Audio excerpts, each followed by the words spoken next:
It's been a wild ride following Eren Yeager's adventures over the last 3 seasons of Attack on Titan. The timeline has expanded a ton since the show's beginning, so we're going to pull it all together for you in chronological order. It should probably go without saying, but I'll be recapping plot points from all 3 seasons. If you're not caught up on the anime, there are spoilers ahead, so consider yourself warned. And if you're caught up on the manga, that's awesome, but we're focusing on the anime today.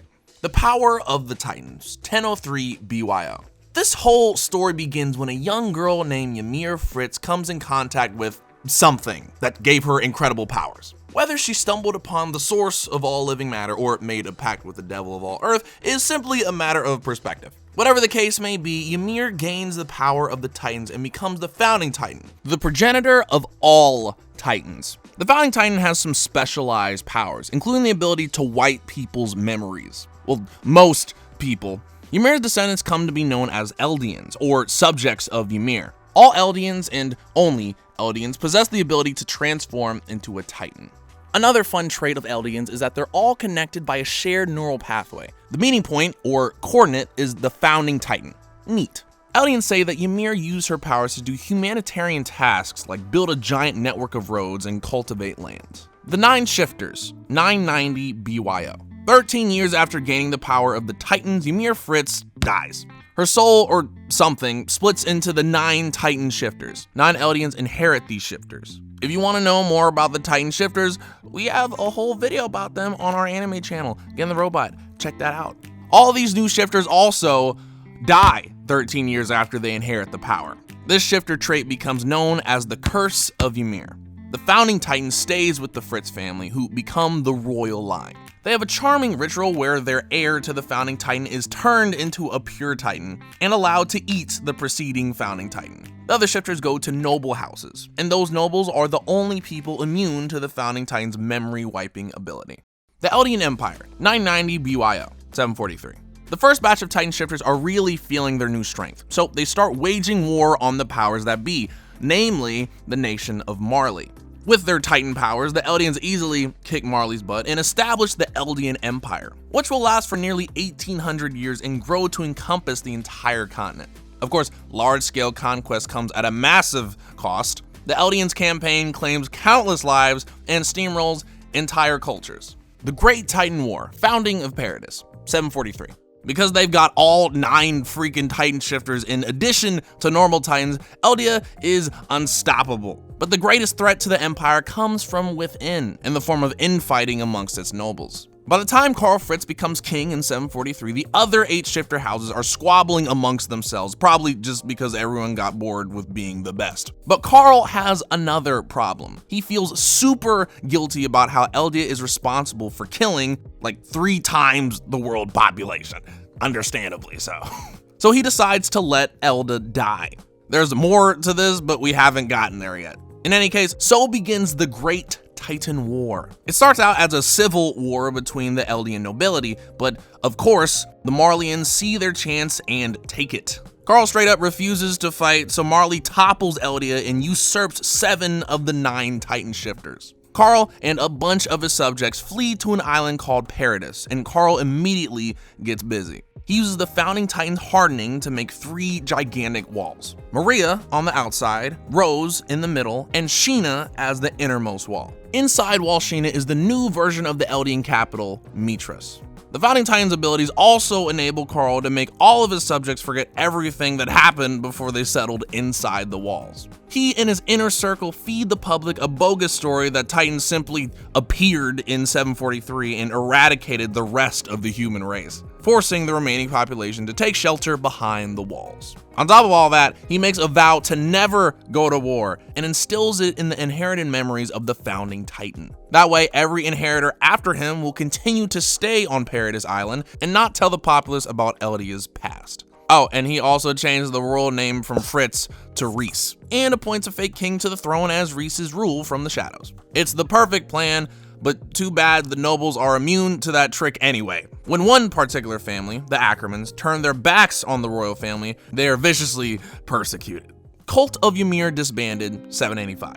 When King Fritz left, a number of Eldians remained in Marley, and life hasn't been great for them ever since. They're relegated to an Eldian internment zone, forced to wear armbands and taught to be ashamed of their heritage. Some of these Eldians form secret underground societies and cults to stay in touch with their Eldian-ness.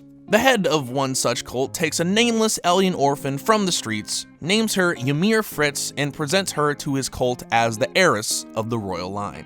The cult worships her for about 5 years until the Marleyans find out and send them all to PARADIS.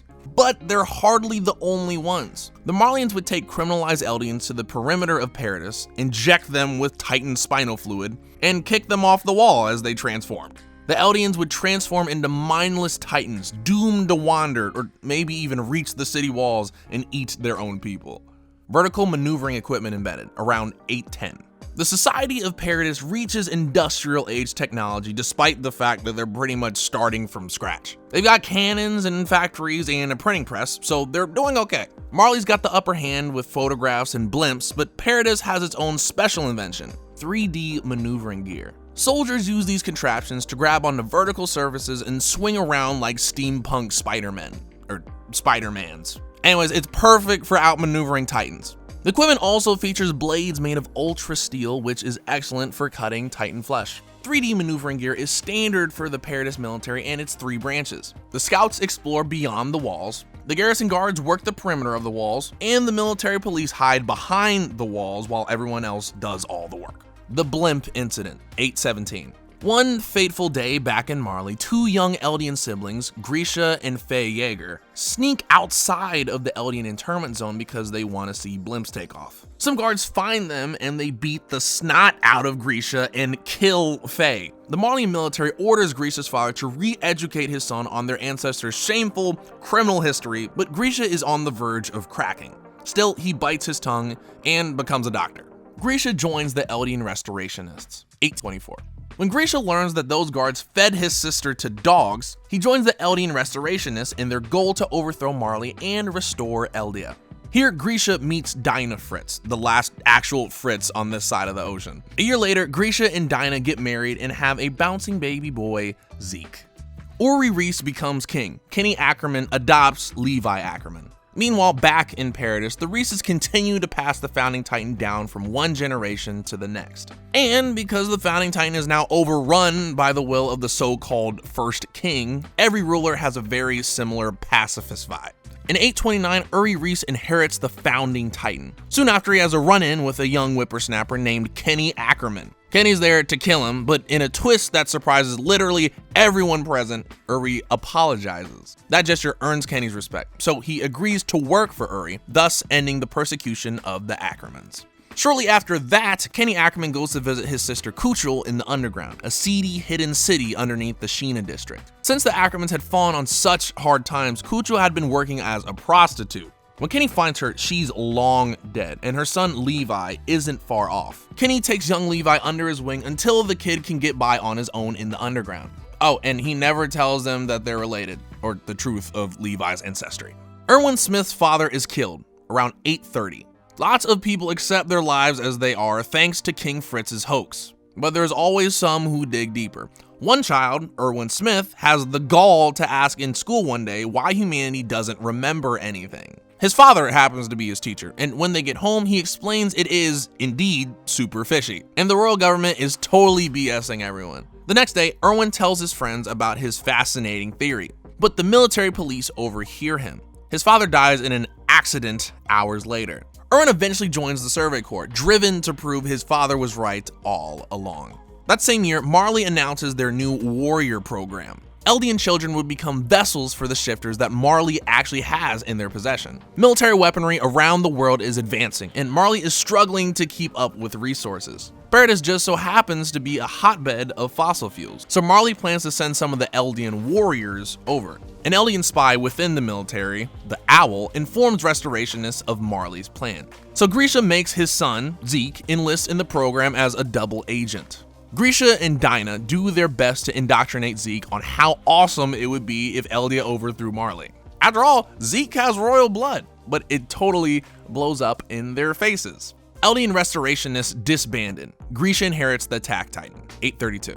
Zeke has his dad's rebellious streak, so he opts to protect himself and his grandparents and gives Grisha and Dinah up to Marleyan authorities. All the restorationists get sent to heaven, where everyone, even Dinah, is turned into a pure Titan. Well, everyone except Grisha. One of the guards turns out to be the Owl, and also turns out to have the Attack Titan, and also turns out to be at the end of his 13 years. So the Owl passes the Attack Titan and his mission on to Grisha to reclaim the Founding Titan for the restoration effort. Births of Historia REISS, Eren YEAGER, and Mikasa Ackerman. Soon after Grisha reaches the walls, he settles in Shiganshina and marries a lovely waitress named Carla. A few years later, they have a son named Eren. Elsewhere, an estranged Ackerman and the last member of the Oriental clan, their name, not ours, have a child named Mikasa. And REISS, the king's brother, gets busy with his servant Alma. He whisks her off to a farm to have their illegitimate child, Historia. Historia and Alma continue to live in isolation on the farm, because Rod has a wife and 5 other legitimate children. Of all the Reisses, only Frida, Rod's eldest, ever visits Historia. Frida REISS becomes queen, 842. REISS becomes too busy being peaceful and pensive to have children, so in 842, his niece, Frida REISS, eats and inherits the Founding Titan. Levi Ackerman joins the Survey Corps, 844. Meanwhile, the skills Levi learned from Kenny Ackerman are coming in handy. Young Levi co-runs a gang, which eventually gets a job targeting the Survey Corps. Even though the job goes wrong for them, the squad leader, Erwin Smith, makes Levi a deal. He won't charge Levi for his crimes if he and his buddies join the Survey Corps, and Levi agrees. Mikasa Ackerman's household attacked, 844. Elsewhere, another Ackerman finds herself in a dire situation. Bandits break into Mikasa Ackerman's house, hoping to sell her and her mother into slavery because they're rare. They kill both her parents just before Dr. Grisha YEAGER and his son Eren happen to drop by on a house call. Mikasa and Eren team up to kill the bandits in a moment of signature Ackerman badassery, and the YEAGER family adopts her. YMIR gets the Jaw Titan, 845. Without straying into spoiler territory, I'll say that YMIR gets the Jaw Titan in 845. We see glimpses of how she comes to be a shifter in a series of vague flashbacks at the end of season 3. So that's all I'll say on that for now. Moving on. The Fall of YMIR, 845. Isn't it wild how much happened before the series even started? After people have enjoyed 100 Titanless years behind the walls, the Colossal Titan kicks a hole into the wall surrounding the outer district of Shiganshina. Pure Titans flood into Shiganshina and cause massive devastation and casualties. Dinah Fritz's Titan eats Carla YEAGER right in front of Eren and Mikasa. In the midst of the chaos, the Armored Titan charges into YMIR, forcing the entire population of YMIR to retreat. The REISS Massacre. Eren inherits his Titan, 845. Right before the attack on Shiganshina, Grisha YEAGER left on a business trip of sorts. Grisha goes to the REISS chapel, claims the Founding Titan from Frida, and wipes out the rest of the REISS family to stop the cycle from continuing. Only Rod escapes. He immediately heads to the farm to collect Historia and Alma, his backup family. However, he's intercepted by Kenny Ackerman's police squad, who kills Alma for besmirching the REISS family name. Rod saves Historia's life by making a deal that she would change her name and join the military. He and Kenny figured she'd probably just die there instead. After Grisha finds Eren among the refugees in Wall Rose, he takes him into the woods and gives him the key to their home's super mysterious basement in Shiganshina. Then Grisha injects Eren with the Titan spinal fluid and allows Eren's Titan to eat him. Eren now has both the Attack Titan and the Founding Titan, but he doesn't remember any of this happening. The Recovery Missions, 846. With all the refugees, Wall Rose is overpopulated, causing a massive food shortage. As a result, children and the elderly are sent to the fields while most able-bodied adults, like Armin's parents, are sent on recovery missions to YMIR. But really, it's just a convenient way to kill a few hundred people so there's more food to go around. Eren's mom getting crunched by a Titan is bad, but that's dark. Eren and company begin training, 847. Watching his mom getting eaten alive got Eren pretty riled up, and he's ready to kick some Titan butt, but he has to wait until 47 to join the army. Sure enough, Mikasa and Armin follow him into training. After several years of making friends and learning stuff, Mikasa graduates at the top of the 104th Training Corps, and Eren takes rank 10th. Anti-personnel control squad created, 847. After REISS dies, Kenny Ackerman gets a little bored. He's curious about what would happen if he had the powers of the Founding Titan. So he uses his influence to get his personal military police squad to help his scheme. Also, the military police develop a secret anti-personnel omnidirectional mobility gear to use against the Survey Corps. The Battle of Trost, 850. The day after the 104 Training Corps graduates, the Colossal Titan appears for the first time in 5 years, this time outside of the Trost district. While saving his buddy Armin, Eren gets eaten by a Titan, but his massive injuries finally transform him into his Titan. Hooray! Thing is, except for REISS and possibly a few nobles, no one knows anything about Titan shifters. So once Eren returns to human form, he's treated with immense suspicion, to put it mildly. The grunts in the garrison regiment nearly kill him. However, Armin convinces the military leaders that Eren's Titan skills could be extremely useful. And so they make Eren's Titan plug up Trost's wall hole with a giant boulder. And that's the first time the walls experienced a victory over the Titans. Like ever. After that, Eren is placed in the custody of the Survey Corps. Female Titan outed, 850. Meanwhile, Eren's training corps had been infiltrated by 3 shifters. One of them, the female Titan, springs into action because holy crap, the infiltrators somehow know who has the attack Titan. The infiltrator's goal is to capture Eren and bring him to Marley. The scouts figure out that Annie Lionheart of the military police is the female Titan, and a very destructive fight ensues in the Stoes district. Annie crystallizes herself to avoid capture, and everyone sees a glimpse of a Titan through a hole in the wall. Jaw, Colossus, and Armored Titans outed, 850. The Survey Corps soon discovers 3 more shifters in their ranks. Ymir Fritz turns into the Jaw Titan to save Historia, while Reiner outs himself and Berthold as the Armor and Colossus Titans to Eren. He tells Eren their original goal was to ensure all humanity was wiped out, and asks Eren to go with them to make everything easier. For the record, humanity is likely veiled Marley speak for Eldians.